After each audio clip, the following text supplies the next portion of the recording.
This is a class that has been really popular with the seniors. So this is something, information you guys can use for yourselves, and also with the seniors who you work with, or seniors who might be in your life in some other capacity too, parents and other relatives. A lot of times people think about doing this. We like to write our legacy, we like to do this, and it's sort of like this someday thing, and we don't know where to start, and how to do it, and what to include, and like what exactly are they, and all of these kinds of things. So I put together this program because there are a lot of different types of legacies that one can write, which is good because not a lot of people consider themselves to be writers. So there are formats that people can write down and record things for their families or friends that they don't necessarily have to be the greatest writer. And that's kind of the neat thing about these, is that unless you're planning to publish it for public use, then most of the time it's just you and you're just kind of writing for yourself. So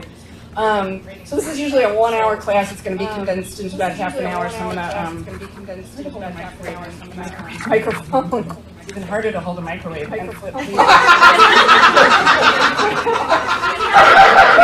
tried that, I'd be way better at holding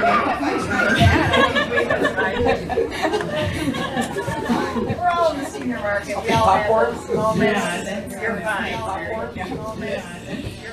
So personal legacies, they are ways that you can document things that you've learned, lessons that you've learned, things that are important to you, experiences that you have had, anything that to you has made an influence on your life in some way, maybe formulated who you are as a person, maybe made you think about what you believe in and why, things like that. So why to write them? It's just very good ways to record things. If you think about that, you know, when older folks pass away, all of that knowledge that they've accumulated over a lifetime goes with them, unless they told someone about it, someone who has a better memory than they do. You know, that all that goes with them, and so not only just their personal, who they are as a person, but they can also be like little time capsules of how things were in history at a certain time.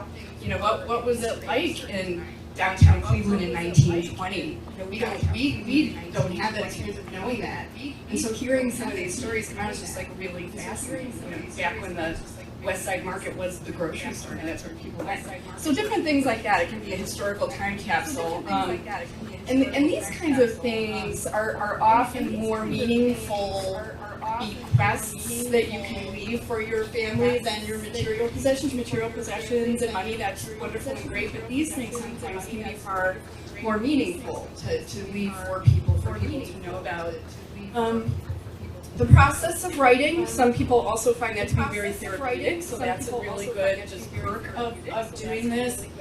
A lot of times there may be some things, we'll talk later a little bit about, you know, family issues, sometimes those things come up. Sometimes it can be therapeutic just to write about those things and get them out. And just a great way to reflect on who you used to be, who you are now, and what's left, what you still want to accomplish. And so these kinds of things get people thinking about that, about all of those things.